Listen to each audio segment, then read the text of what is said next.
Hello વિદ્યાર્થી મિત્રો, આજે આપણે ધોરણ 9 માં વિજ્ઞાન વિષયમાં પ્રકરણ નંબર 2 આપણી આસપાસના દ્રવ્યો શુદ્ધ છે કે નહીં એના વિશે આપણે ચર્ચા કરતા હતા। અગાઉના લેક્ચરમાં આપણે દ્રાવણ વિશેની વાત કરી હતી। તો દ્રાવણમાં આપણે નિલંબન દ્રાવણ, કલિલ દ્રાવણ વિશે વાત કરી હતી। ત્યારબાદ આપણે ટિન્ડલ અસર વિશે પણ વાત કરી।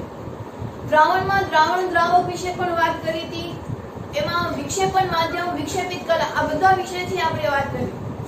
તો અત્યારે આપણે હવે એવી વાત કરવાની છે કે મિશ્રણમાંથી બે પદાર્થો જ્યારે મિશ્રણ હોય છે ત્યારે આપણે એને કેવી રીતેથી અલગ કરી શકીએ। આપણે જાણીએ છીએ કે આપણે કોઈ પણ બે પદાર્થ છે એને મિશ્રણ હોય છે તો આપણે સામાન્ય પદ્ધતિઓથી છે એ આપણે અલગ કરી શકીએ।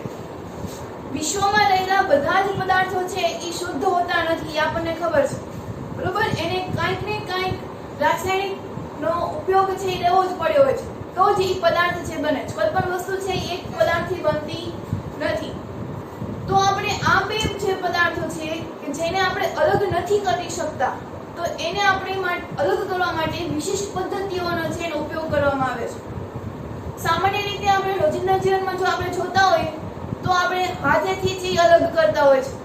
ત્યારબાદ ચાળીને પણ આપણે બે પદાર્થો છે એને અલગ કરીએ છીએ। ત્યાર પછી ગળણી દ્વારા ગળણીને પણ આપણે કોઈ પણ પદાર્થ છે ને ગળીને પણ આપણે ઈ બે મિશ્રણને અલગ કરી શકીએ। એટલે આવી રીતે આપણે વિષમાંક મિશ્રણ હોય છે તો આપણે એને અલગ છે ઈ કરી શકીએ। વિષમાંક મિશ્રણની આપણે વ્યાખ્યા છે ખબર છે કે બે પદાર્થો છે એની સપાટી અલગ અલગ હોય અને એને અલગ કરી શકાય તો એવા મિશ્રણને વિષમાંક મિશ્રણ છે ઈ કહે છે। તો જેટલા બી વિષમાંક મિશ્રણ છે કે જેને આપણે અલગ નથી કરી શકતા સરળતાથી, એટલે કે હાથેથી વીણીને, ચાળીને, ગળણી દ્વારા ગળીને, તો આ પદ્ધતિઓથી આપણે અલગ નથી કરતા તો એની માટે વિશિષ્ટ પદ્ધતિઓનો છે ઉપયોગ કરવામાં આવે છે। એ વિશિષ્ટ પદ્ધતિઓમાં છે પહેલું બાષ્પીભવન, ત્યાર પછી સ્ફટિકીકરણ, ત્યાર પછી નિસ્યંદન, ઉર્ધ્વપાતન, ભિન્ન ગળણી દ્વારા પણ એનું અલગીકરણ છે એ થઈ શકે છે। આવી જુદી જુદી પદ્ધતિઓ છે। ત્યાર પછી સેન્ટ્રીફ્યુગેશન પદ્ધતિ, તો આ બધી પદ્ધતિઓ છે આપણે એના દ્વારા અલગ કરી શકીએ છીએ કે જે પદાર્થોને આપણે સરળતાથી અલગ નથી કરી શકતા તો એવા મિશ્રણ છે એને આ પદ્ધતિઓથી છે એ અલગ કરી શકે। તો હાલે અત્યારે આપણે મિશ્રણમાંથી બે પદાર્થ મિશ્રણ છે એમાંથી ઘટકોને કેવી રીતે અલગ છે પાડી શકાય તો એના વિશે આપણે ભણવાનું છે। તો આપણો ટોપિક છે કે મિશ્રણના ઘટકોનું અલગીકરણ। મિશ્રણ જે છે એના ઘટકોને કેવી રીતે આપણે અલગ કરી શકીએ તો કે મોટા ભાગના કુદરતી પદાર્થો છે એ રાસાયણિક પદાર્થોથી બનાવવામાં આવ્યા હોય છે। મિશ્રણના ઘટકોને અલગ કરવા માટે જુદી જુદી પદ્ધતિઓનો ઉપયોગ કરવામાં આવે છે। રોજિંદા જીવનમાં આપણે હાથેથી વીણીને ઘઉં હોય તો એમાંથી આપણે કાંકરા છે વીણી નાખીએ છીએ। એવી રીતે કોઈ પણ આપણા ઘરે અનાજ આવ્યું હોય તો આપણે અનાજને પણ વીણીને જે દાણો ખરાબ છે એને આપણે વીણીને નાખીએ। તો આવી રીતે હાથેથી વીણીને આપણે અલગ છે એ કરી શકીએ છીએ। ત્યાર પછી તો કે ગળણીથી ગાળીને બે પદાર્થ હોય આપણે અલગ કરી શકીએ। ચા બનાવી હોય તો ચા અને ભૂકી એ બંનેને આપણે ગળણી દ્વારા છે એ અલગ કરી શકીએ છીએ। એટલે કે ગળણીથી ગાળીને, બરોબર, ચાળીને, લોટ હોય તો આપણે લોટને છે એ ચાળીએ છીએ કે લોટમાં જો કાંકરી કે કોઈ ધૂળ છે એ રહી ગઈ હોય તો આપણે ઈ ચાળણી દ્વારા ચાળીને પણ આપણે એને અલગ છે ઈ કરી શકીએ। એટલે વિષમાંક મિશ્રણને આપણા રોજિંદા જીવનમાં વપરાતી સરળ ભૌતિક પદ્ધતિઓમાં કેવી તો કે હાથેથી વીણવું, ગળણીથી ગાળવું વગેરે દ્વારા સરળતાથી તેમના મૂળભૂત ઘટકોમાં અલગ છે ઈ કરી શકીએ છીએ। આપણે બે મિશ્રણ જે હોય છે એને આપણે અલગ કરી શકીએ છીએ। ત્યાર પછી અમુક પદાર્થો એવા હોય છે કે જેને આપણે સરળતાથી અલગ છે એ કરી શકતા નથી તો એવા માટે આપણે વિશિષ્ટ પદ્ધતિઓનો છે એ ઉપયોગ કરવામાં આવે છે। તો વિશિષ્ટ પદ્ધતિઓમાં કઈ કઈ છે તો કે બાષ્પીભવન વિશે આપણે પ્રકરણ નંબર 1 માં ભણી ગયા છીએ। સેન્ટ્રીફ્યુગેશન એટલે કે કેન્દ્ર ત્યાગી। કોઈ પણ મિશ્રણ હોય તો એને કેન્દ્રમાં રાખીને એટલું સ્પીડમાં ફેરવવામાં આવે છે કે જેથી હલકા કણો હશે એ જે આપણે ગોળ ફેરવીએ છીએ એની સપાટી સપાટી ઉપર આવી જશે હલકા કણો, જ્યારે ભારે કણો છે ઈ કેન્દ્રની વચ્ચે આવી જશે. તો આપણે આમ હલકા કણો અને ભારે કણોને આપણે અલગ છે ઈ કરી શકીએ. આ પદ્ધતિનો ઉપયોગ છે આપણે કોઈ પણ રિપોર્ટ કરાવવાના હોય છે, બ્લડ રિપોર્ટ કે યુરિન રિપોર્ટ, તો એમાં આ પદ્ધતિઓનો છે ઉપયોગ કરવામાં આવે છે. એમાં આ ટેસ્ટનો છે ઉપયોગ થાય કે હલકા કણો છે એ એની સપાટી ઉપર આવી જશે અને જે ભારે કણો છે એ કેન્દ્રની આવી જશે. ત્યાર પછી ભિન્નકારી ગળણી દ્વારા એનું વર્ગીકરણ છે કરી શકે. જુદી જુદી ગળણીઓ દ્વારા ઉર્ધ્વપાતન, તો ઉર્ધ્વપાતન વિશે પણ આપણે ચેપ્ટર નંબર 1 માં ભણી ગયા છીએ. એમોનિયા ક્લોરાઇડ અને મીઠું, તો એનો પ્રયોગ છે આપણે કર્યો છે કે ગળણીને આપણે ઊંધું છે એ રાખવાનું છે. એક ડીશ લીધી હોય, એમાં બંનેનું મિશ્રણ લીધું હોય, એ મિશ્રણને આપણે બર્નર દ્વારા એને ગરમ કરવાનું. મીઠું છે એનું ઘનમાંથી પ્રવાહીમાં રૂપાંતર થશે નહીં, પણ જે એમોનિયા ક્લોરાઇડ છે કે જે ઘન છે એનું ઉર્ધ્વપાતન એટલે કે ઘનમાંથી ડાયરેક્ટ વાયુમાં છે રૂપાંતર થઈ જશે. અને ગળણી છે એની ઉપર ઊંધી છે એ ગોઠવવામાં આવે છે અને ગળણીનું જે છિદ્ર હોય છે એના ઉપર રૂ છે એ ભરવી દેવામાં આવે છે. એટલે એના વિશે પણ આપણે જાણીએ છીએ. ક્રોમેટોગ્રાફી, ત્યારબાદ નિસ્યંદન અને સ્ફટિકીકરણ, તો આટલી છે વિવિધ પદ્ધતિઓ છે. આ બધા પદ્ધતિઓ વિશે છે આપણે ભણવાનું છે. હાલમાં તો અત્યારે આપણું પહેલું છે એ બાષ્પીભવન છે. તો બાષ્પીભવન છે એમાં શું હોય છે? આપણે સામાન્ય રીતે બાષ્પીભવન વિશે આપણે શું વિચારીએ છીએ? પ્રકરણ નંબર 1 માં આપણે જોઈ ગયા હતા કે બાષ્પીભવન છે એ કેવી રીતે થાય છે. સામાન્ય રીતે આપણે ડીશમાં પાણી છે એ મૂક્યું હોય સ્થિર કે આપણે એને હલાવી શકીએ નહીં, તો ઈનું પાણી છે એ ધીરે ધીરે રૂપાંતર થઈ જશે વરાળ સ્વરૂપે. એટલે એવું કહી શકીએ પાણીનું વરાળમાં બાષ્પીભવન થયું. તો આપણે આ બાષ્પીભવન વિશે છે એ ભણવાનું છે. બાષ્પીભવનમાં અત્યારે આપણને એવું આપ્યું છે કે શાહીના રંગકને, શાહીનો જે રંગક હોય એને પાણી સાથે મિશ્ર કરી દેવા માટે કે શાહી બનાવી દેવામાં આવે છે. આમાં જે ઇંક નાખવામાં આવે છે એ પ્રકારની શાહી. તો એ શાહીમાંથી આપણે પાણી અને શાહીના કણોને કેવી રીતે અલગ કરી શકીએ? તો એની માટે એક પદ્ધતિ, એક પ્રયોગ આપ્યો છે કે સૌપ્રથમ એક બીકર લેવાનું છે. એ બીકરમાં અડધે સુધી પાણી છે એ ભરી દેવામાં આવે છે. ત્યાર પછી આ બીકરની ઉપર એક વોચ ગ્લાસ લેવાનો છે. એ વોચ ગ્લાસમાં શાહીનું જે ટીપું હોય છે એ મૂકવામાં આવે છે, બરાબર. ત્યારબાદ આ બીકરને આપણે બર્નર દ્વારા છે ગરમ છે કરવામાં આવે છે. અહીંયા જે શાહીનું ટીપું હતું એ સીધું જ તે ગરમ થશે નહીં. એને કોના દ્વારા ગરમ થશે? તો કે બીકરમાં રહેલું પાણી છે એ ગરમ થશે અને એના દ્વારા શાહી છે એ ગરમ થશે. આ પ્રક્રિયા ક્યાં સુધી કરવાની? કે જ્યારે વોચ ગ્લાસમાંથી કોઈ પણ પ્રકારની પદ્ધતિ છે એ થાય નહીં, કોઈ પણ પ્રોસેસ છે એ થશે નહીં, ત્યાં સુધી આપણે બીકરને છે સતત ને સતત ગરમ છે કરતું રહેવાનું. અહીંયા શાહી છે સીધી ગરમ થશે નહીં. તો આમાંથી આપણને અવલોકન શું જોવા મળે કે જ્યારે આપણે બીકરને આપણે ગરમ કરશું એના પાણીને, તો એ પાણી છે એ વોચ ગ્લાસમાં રહેલા શાહીના ટીપાને પણ ગરમ કરશે. અને એ જે શાહીનું ટીપું હતું એમાં જો પાણી હશે તો એ ગરમીના કારણે એનું શું થઈ જશે? બાષ્પીભવન. અને બાષ્પીભવન થશે એટલે કે પાણી છે એ વરાળ સ્વરૂપે છે એ ઉડી જશે. જ્યારે શાહીના રંગકો છે એ વોચ ગ્લાસમાં તે જોવા મળશે. આમ કણો છે એ આપણને વોચ ગ્લાસમાં જોવા મળશે, જ્યારે પાણી છે એ બાષ્પીભવન થઈ જશે.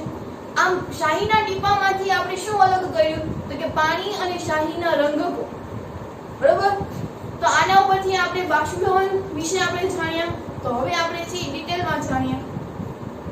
તો બાષ્પીભવન છે એમાં શું હોય? તો કે અબાષ્પશીલ ઘટકમાંથી, એટલે કે જેનું બાષ્પીભવન છે થતું નથી, એટલે અબાષ્પશીલ ઘટકમાંથી બાષ્પશીલ ઘટકનું અલગીકરણ, એટલે કે જેનું બાષ્પીભવન થાય છે ઈ અને જેનું બાષ્પીભવન નથી થતું એવા બે પદાર્થો જ્યારે મિશ્ર હોય છે તો આપણે ત્યારે કેવી રીતે અલગ કરી શકીએ?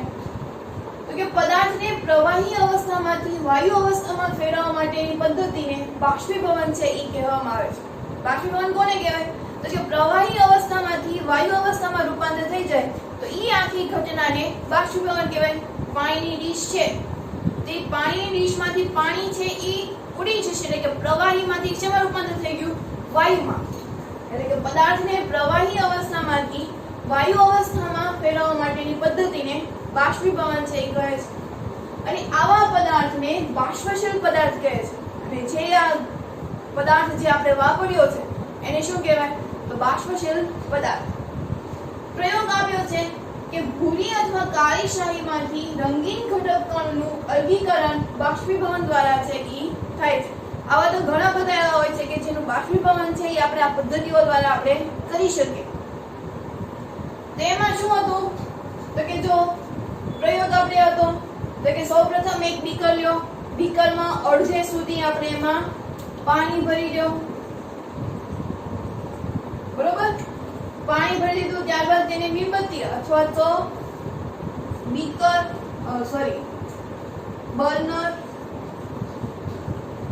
બર્નર દ્વારા છે એને ગરમ કરો. આ બીકરમાં આપણે એક વોચ ગ્લાસ મૂક્યો છે. એ વોચ ગ્લાસમાં શાહીનું ટીપું છે એ ઉમેર્યું. શાહીનું ટીપું જ્યાં સુધી પાણી છે એ ગરમ થશે ત્યાં સુધી વોચ ગ્લાસમાં રહેલા પાણી છે એનું શું થઈ જશે? તો કે બાષ્પીભવન. બરોબર? આપણે ક્યાં સુધી આ પ્રક્રિયા કરવાની? તો કે વોચ ગ્લાસમાં રહેલા જે ઘટક કણો છે એક પણ પ્રકારની પ્રક્રિયા દર્શાવે નહીં ત્યાં સુધી આપણે બીકરને છે એ ગરમ કરવાનું છે. અંતે શું થશે? તો કે શાહીના ટીપામાં રહેલું બધું જ પાણી છે એનું બાષ્પીભવન થઈ જશે. એટલે કે પાણી છે બધું છે એ ઉડી જશે. તો છેલ્લે શું વધશે? તો કે શાહીના રંગક કણો. તો આખી આ પ્રોસેસ જે આપણે પ્રયોગ કર્યો એના અંદર શું જોવા મળે? તો કે શાહી અને પાણી એ બંને જે આપણે અલગ કરી શક્યા. તો કે અહીં શાહી પ્રત્યક્ષ રીતે ગરમ થતું નથી, પરંતુ બીકરમાંના પાણીની બાષ્પમાંથી ગરમી મેળવીને તેમાંથી બાષ્પશીલ ઘટકો બાષ્પીભવન પ્રક્રિયા દ્વારા દૂર થવાથી શાહીના રંગીન ઘટક કણો વોચ ગ્લાસમાં જોવા મળે છે. આપણે સમજ્યા તેમ કે બીકરમાં જે આપણે શાહીને છે એ ગરમ નથી કરતા, આપણે બીકર દ્વારા આપણે એને ગરમ કરી શકીએ. બીકરમાંથી ગરમ પાણી આપણે એટલે કે આમાં જે પાણી હતું તો કે એ પાણીમાંની બાષ્પમાંથી ગરમી છે એ કોણ લેશે? તો કે શાહી લેશે. એ ગરમી છે એ શોષી લેશે. એટલે એમાંથી ધીરે ધીરે પાણી છે એ મુક્ત થશે. એટલે કે બાષ્પમાંથી ગરમી મેળવીને તેમાંથી બાષ્પશીલ ઘટકો બાષ્પીભવન પ્રક્રિયા દ્વારા દૂર થશે. એટલે કે પહેલા બે ભેગા હતા, પછી એમાંથી જે આપણે ગરમ કરતા ગયા એમ પાણી પણ ગરમ થવાનું. પાણી ગરમ થવાને કારણે જે વોચ ગ્લાસ હતો એ પણ ગરમ થશે. આ વોચ ગ્લાસ છે એ પાણીમાંથી ગરમી છે શોષી લેશે. ગરમી શોષી લેશે એટલે કે શાહીના રંગકમાં કોઈ પણ પ્રકારનો ફેર થશે ને એમાં કોઈ ફેર નહીં પડે. પણ જે પાણી હતું એને આપણને ખબર છે કે પાણીને આપણે ધીરે ધીરે ગરમ કરતા જઈએ છીએ તો એ વાયુ સ્વરૂપમાં છે રૂપાંતર થાય છે. એટલે કે આમાંથી શેમાં રૂપાંતર થઈ જશે? વાયુમાં.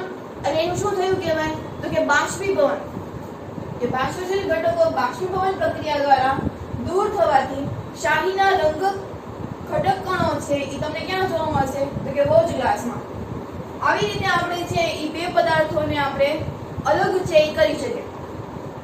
તો અહીંયા આપણને શું મળે? તો કે શાહી રંગકનું પાણીનું બનેલું મિશ્રણ છે. આપણને ખબર છે શાહી છે, કોઈ પણ શાહી હોય એ પાણીથી બનેલી હોય છે.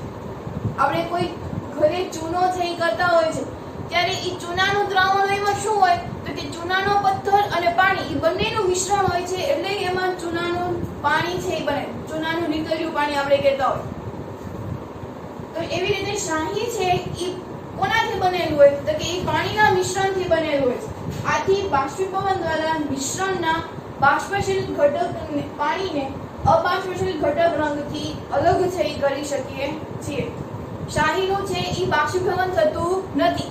એટલે કે જે બાષ્પશીલ ઘટક છે એને અબાષ્પશીલ ઘટક દ્વારા આપણે એને અલગ છે એ કરી શકીએ. અહીંયા આપણે બાષ્પીભવન વિશેની વાત કરી હતી. આ બાષ્પીભવન છે એ ખૂબ જ સહેલું છે. આપણે રોજિંદા જીવનમાં પણ જોતા હશું કે જ્યારે આપણે કપડાં છે એ સૂકવીએ છીએ ત્યારે આપણે પોળા કરીને સૂકવીએ છીએ. ચેપ્ટર નંબર 1 માં આપણે જોયું હતું. તો આ આપણે ચેપ્ટર નંબર 1 માં જોયું એમાંથી જ આપણે બાષ્પશીલ છે એના વિશે ભણ્યા હતા. એમાં આપણે ભણ્યા હતા કે કોઈ પણ પદાર્થ હોય એનું ક્ષેત્રફળ છે વધારી દેવામાં આવે છે. સપાટીનું જે ક્ષેત્રફળ હોય કે જેથી એનું બાષ્પીભવન છે એ સરળતાથી થાય છે. તો અહીંયા વોચ ગ્લાસને બદલે આપણે કોઈ બીજો કોઈ પણ જેનો આધારથી લીધું હોય અને એનું સપાટીનું ક્ષેત્રફળથી વધારે હોય તો આ પ્રક્રિયા છે એ ઝડપથી થાય. તો અહીંયા આપણે બાષ્પીભવન વિશે આપણે ભણ્યા. ત્યાર પછી આપણે સેન્ટ્રીફ્યુગેશન પદ્ધતિ જોઈએ. હવે પછી આપણે જોઈએ તો સેન્ટ્રીફ્યુગેશન પદ્ધતિ. સેન્ટ્રીફ્યુગેશન પદ્ધતિને આપણે કેન્દ્ર ત્યાગી યંત્ર પણ કહેવાય. તો આ પદ્ધતિમાં શું કરવામાં આવે? આપણે ઉદાહરણ છે ઘરમાં તે છે, દૂધ છે તો દૂધમાંથી આપણે મલાઈ છે એ અલગ કાઢીએ છીએ, બરોબર? આ મલાઈને આપણે 3-4 દિવસ સુધી ભેગી કરીએ છીએ. ત્યાર પછી શું કરીએ તો કે આ મલાઈને આપણે મલાઈમાંથી માખણ બનાવીએ છીએ. તો મલાઈમાંથી માખણ બનાવે તો આપણે અત્યારે હાલમાં એક ઇલેક્ટ્રિક સાધન છે આવી ગયું છે. નકર પહેલાના સમયમાં આપણે વલોણા દ્વારા છે એ મલાઈમાંથી માખણ છે એ કરતા હતા. તો એમાં શું કરતા હતા તો કે આપણે વલોણા દ્વારા આપણે મલાઈ છે એને આપણે કરતા હતા. ફૂલ સ્પીડમાં આપણે વલોણાને છે એ ગોળ ગોળ છે ફેરવતા. એટલે શું થાય તો કે મલાઈમાંથી એ માખણ છે એ ધીરે ધીરે છે એ થવા લાગશે.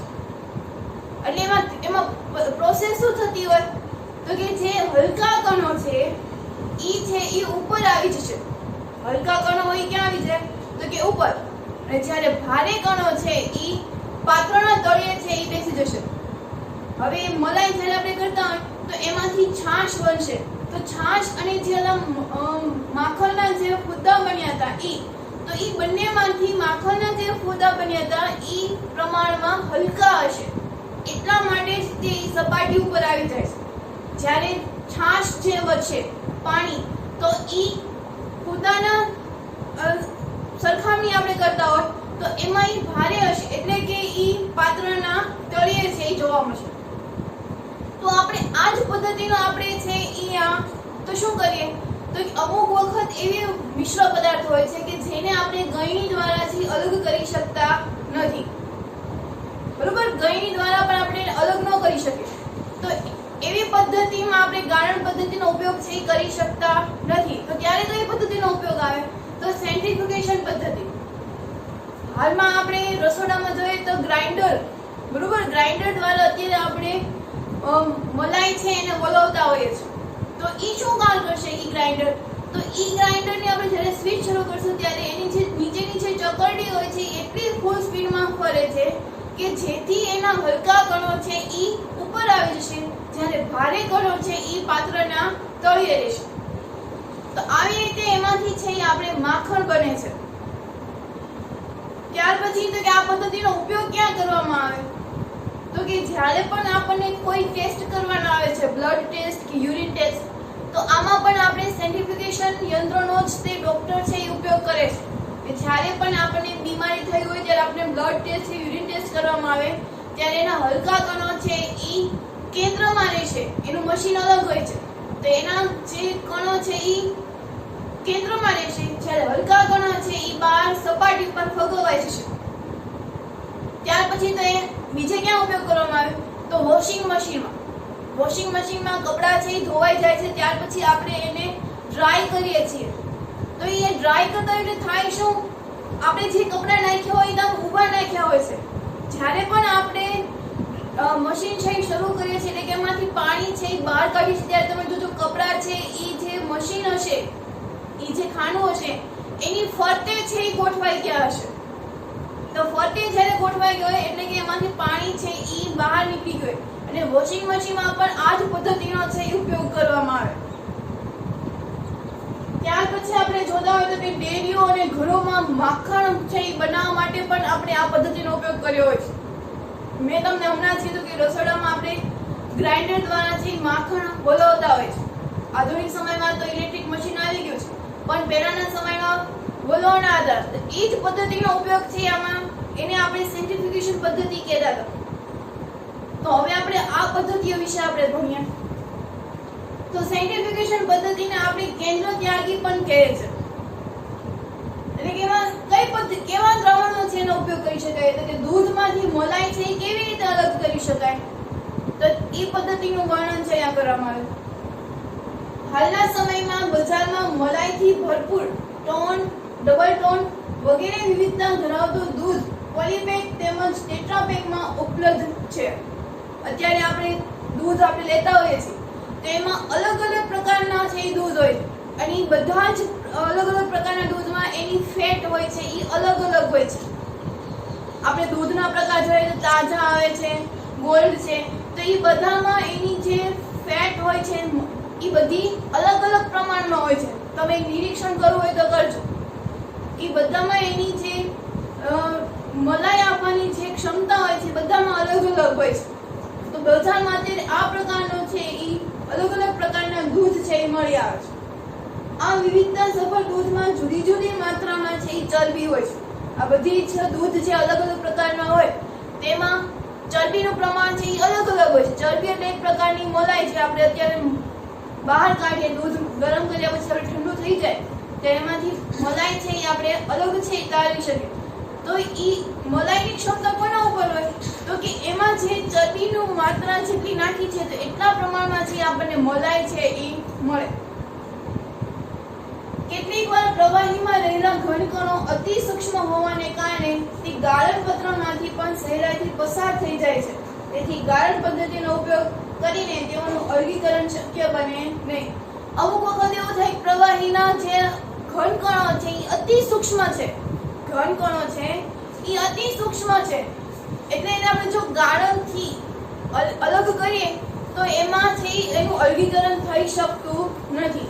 તો જ્યારે આવી કોઈ ઘટના બનતી હોય ત્યારે આપણે સેન્ટ્રીફ્યુગેશન પદ્ધતિ દ્વારા છે એનો અલગ કરી શકીએ. તો આમાં એક પ્રયોગ આપ્યો તો આપણને કે એક કસનળીમાં તમારે દૂધ કે જે મલાઈથી ભરપૂર હોય એ લેવાનું છે. ત્યારબાદ આ મલાઈને સેન્ટ્રીફ્યુગેશન તંત્ર દ્વારા મૂકવામાં આવે છે. એક આખું મશીન હોય, એ મશીનમાં તમે એને મૂકી દેશો અને ત્યારે તેને ગોળ છે એ ઘુમાવશો તો એ મશીન શું કરશે તો કે દૂધના જે હલકા કણો છે એ એની સપાટી પર આવી જશે, જ્યારે ભારે કણો છે એ પાત્રના તળિયે જશે. તો આવી કોઈ પદ્ધતિ હોય છે કે જેને આપણે ગાળણ પદ્ધતિથી અલગ કરી શકતા નથી. ત્યારે કઈ પદ્ધતિનો ઉપયોગ કરવામાં આવે તો કે સેન્ટ્રીફ્યુગેશન પદ્ધતિ. આવા મિશ્રણને સેન્ટ્રીફ્યુગેશન પદ્ધતિ દ્વારા જે અલગ કરી શકાય છે. આવી કોઈ જે પ્રવાહી હોય છે એને આપણે કઈ પદ્ધતિથી કરી શકાય તો કે કેન્દ્ર ત્યાગી પદ્ધતિ દ્વારા. કેન્દ્ર ત્યાગી એટલે કે સેન્ટ્રીફ્યુગેશન પદ્ધતિ. જ્યારે સેન્ટ્રીફ્યુગેશન યંત્રને ઝડપથી ગોળ ઘુમાવીએ ત્યારે ભારે કણો છે એ કેન્દ્ર તરફ નીચે બેસી જાય છે. મેં પહેલા તમને કીધું કે જ્યારે આપણે મશીનને છે ગોળ ગોળ ફેરવીએ છીએ ત્યારે એના ભારે કણો છે એ પાત્રના તળિયે બેસી જશે અને જ્યારે હલકા કણો છે એ ઉપરની તરફ જઈ રહે છે, એટલે કે હલકા કણો અહીં પાત્રની સપાટી ઉપર જઈ રહે છે.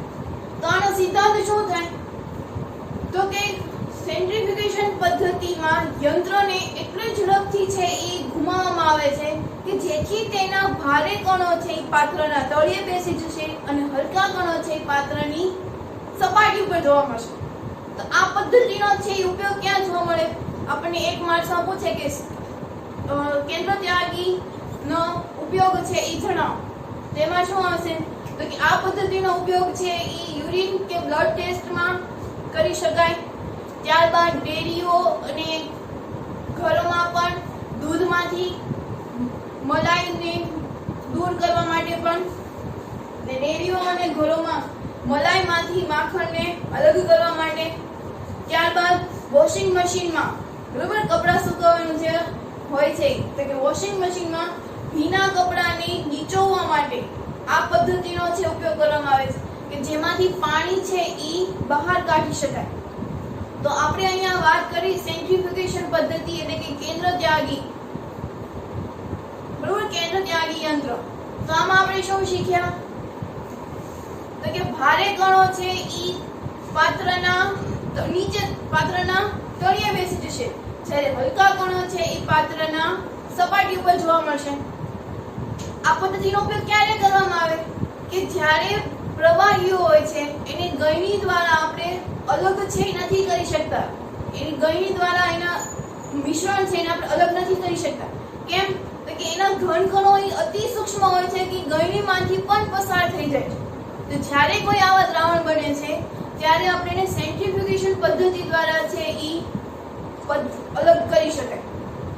આનો ઉપયોગ વિશે પણ આપણે 2 માર્ક્સમાં જેવું પૂછાય છે કે સેન્ટ્રીફ્યુગેશન પદ્ધતિ છે એ સમજાવો, તેમાં આપણે એના પ્રયોગ દ્વારા પણ એની સમજાવટ છે એ કરવી પડે.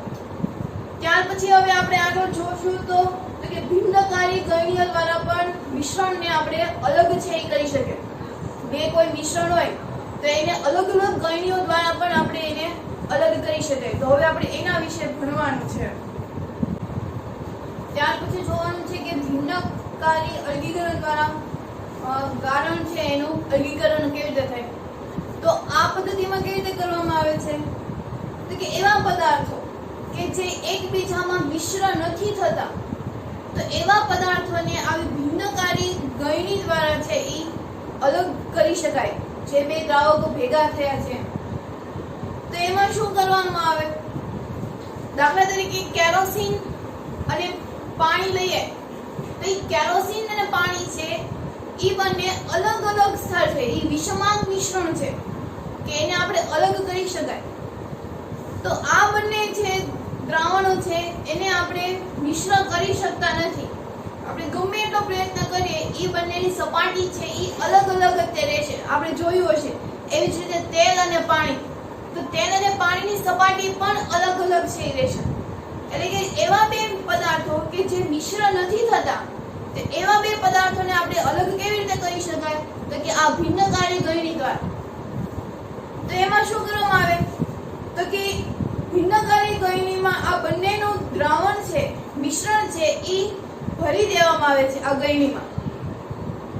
ત્યારબાદ શું કરવામાં આવે તો કે આ ગળણીને કોઈ પણ પ્રકારની ખલેલ પહોંચાડ્યા વગર એને એક સાઈડ મૂકી દેવામાં આવશે. તો ત્યારે શું થાય કે જ્યારે આપણે એને ખલેલ નહીં પહોંચાડીએ ત્યારે બંનેની સપાટી છે એ અલગ થઈ જશે. અને પછી તો કે સ્કોક દ્વારા આપણે એને અલગ છે એ કરી શકીએ. એને આપણે બીજા પાત્રમાં છે એ લઈ લઈએ, એની સપાટી અલગ છે. જ્યારે પણ પાણી છે એ ખાલી થઈ જાય ને કેરોસીનની સપાટી છે એ આવી જશે, તો ત્યારે આપણે કોક છે એ બંધ કરી દેવાનું. એટલે કે એવી રીતે કેરોસીન અને પાણી છે એ બંનેને અલગ કરી શકાય. આમ આવી જે મિશ્રણ છે કે જેને આપણે અલગ છે એ નથી કરી શકતા, તેને આ ગળણી દ્વારા છે અલગ કરી શકાય. તો એમાં પાણી અને તેલ એને આપણે અલગ કરી શકાય.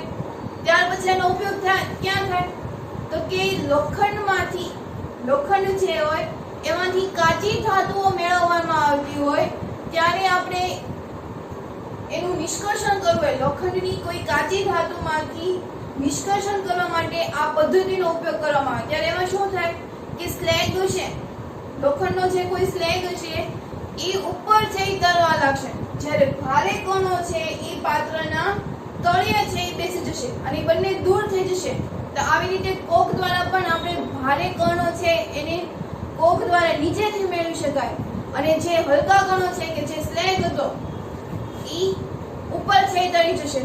તેમ આ બંનેથી આપણે અલગ કરી શકાય. બરોબર.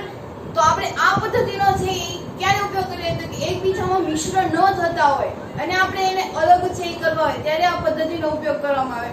જોઈએ આપણે તો કે ભિન્નકારી ગળણી વડે અલગીકરણ, તો કે એકબીજામાં મિશ્ર ન થઈ શકાય તેવા બે પ્રવાહીઓના મિશ્રણમાંથી અલગ છે એ કરવા માટે આ પદ્ધતિનો ઉપયોગ થાય. તો અહીંયા એક ભિન્નકારી ગળણી છે. એ ભિન્નકારી ગળણીમાં કેરોસીન અને પાણી બંને છે એ ભરેલું છે.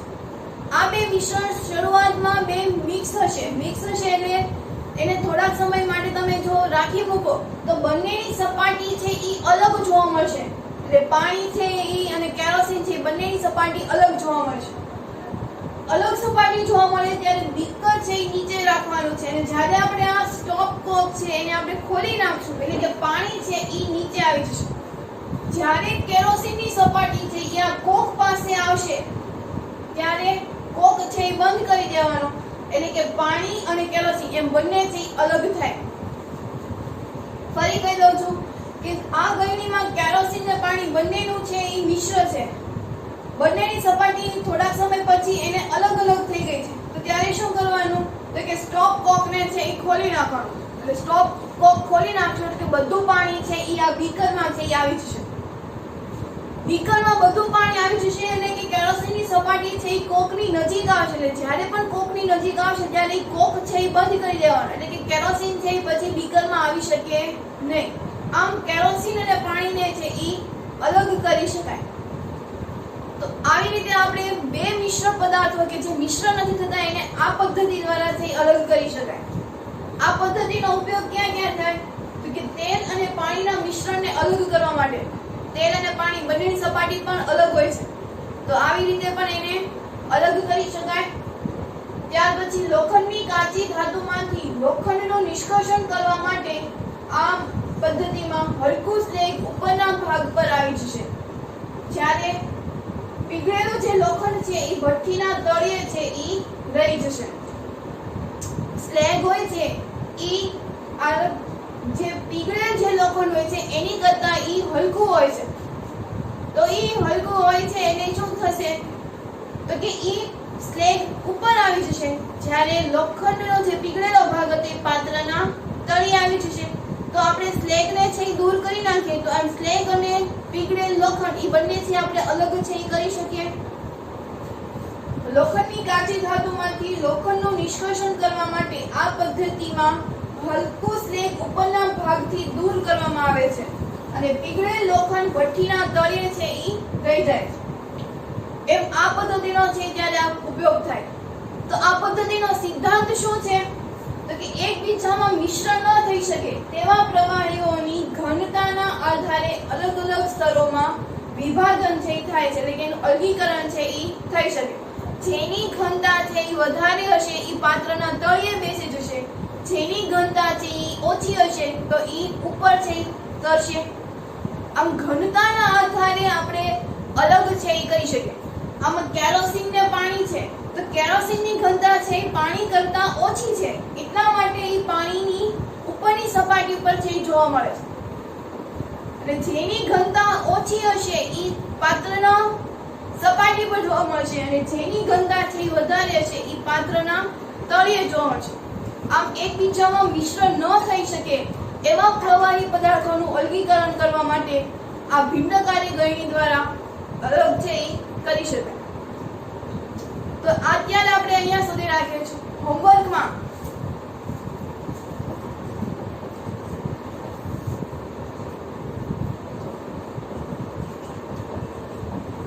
આજનું ક્લાસ વર્ક છે એ લખવાનું છે.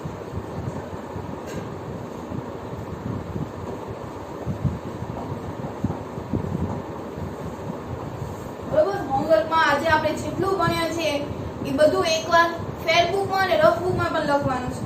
ત્યાર પછી આપણે જોશું તો એ ઉર્ધ્વપાતન વિશે ભણશું. અત્યારે આપણે બાષ્પીભવન, સેન્ટ્રીફ્યુગેશન પદ્ધતિ અને આ ભિન્નકારી ગળણી વડેનું અલગીકરણ વિશે છે એ આપણે ભણ્યા. આવતીકાલે એટલે કે બીજા લેક્ચરમાં છે આપણે ઉર્ધ્વપાતન વિશે આપણે એની આગળ મળશું. ત્યાર પછી ક્રોમેટોગ્રાફી વિશે નિસ્યંદન દ્વારા એની સમજ છે એ મેળવશું. અહીંયા આ લેક્ચર છે આપણે એ પૂર્ણ કરીએ.